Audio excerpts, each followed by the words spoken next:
Abayizi mu disitulikiti y'e Bukomansimbi batandise bulungi ebigezo byabwe ebyakamalirizo. Olunaku lw'eggulo twakulaze eggulire ly'omuwala eyabadde yakakubawo ezzadde ng'ali mu ddwaliro wabula ng'alina okutuula ebigezo bye eby'ekibiina ekyomusanvu nga y'omu ku banne 94 abakoze ebigezo bino. Omuwala ono ow'emyaka 14 essaawa zigenza okuwera 2 ng'emmotoka emutwala ku ssomero Libutenga Kyakyovu Uganda e Bukomansimbi okukola ebigezo bye ng'etuuse.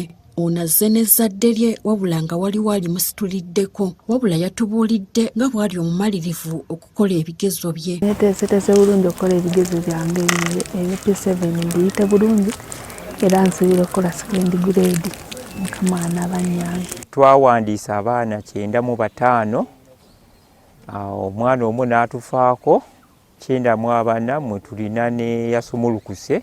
Batusomeseza okuva mu January paka nakati nina essuubi ngenda kukola first grade. I'm confident enough and I know I'm going to make it with God's name. Ku ssomero lya Misanvu Special Needs Education abayizi 28 be bakoze ebigezo byabwe ebyakamalirizo wabula nga ku bo 3 bamuzibe. Okusinziira ku musomesa w'abayizi bano basanga obuzibu mu bakuuma ebigezo abasindikiddwa nga tebamanyi bubonero ekikalubiriza abayizi baabwe. Obuzibu bwo busangibwa tisinga abalina kyayagala okumuyamba ng'ate tewali asobola mutaso olw'ensonga nti abakuuma tebamanyi braille era omwana yesanga talina kyafunye. Abayizi bano abatalaba batubuulidde ng'ekigezo eky'okubala we batakisanzeemu buzibu. Ekisooka kisanzeemu buzibu n'obumu kibadde kyangu era nsuubira nti nja kukola bulungi. Kibadde si kizibu kubanga byonna ebikibaddemu tubadde twabisomako. Wabula bano baliko bye baagala gavumenti etereezeemu. Banditwongeddemu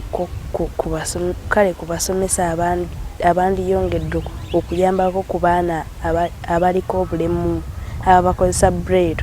Akulira essomero Likawoko Muslim Primary School ategeezezza nga bwe bawandiisa abayizi 49 ng'omu ku bo tazze olw'okutegeeza nga bw'atayagala kusoma. Bawandiisa abayizi 49 okuwandiika ebibuuzo bino naye kyamukisa mubi omuyizi omu teyasobodde kukola. Omubaka wa Pulezidenti e Bukomansimbi Fred Kalema Pakisa agamba ebigezo okutwaliza awamu bitandise bulungi mu disitulikiti yonna. Obudde buno obw'ebigezo ebigezo byatuuse bulungi nnyo tubikuumye bulungi byonna tebibadde mu kutaataaganyizibwa mu centers byatuuse bulungi batandise mu budde okukola obulungi mu center zonna 75.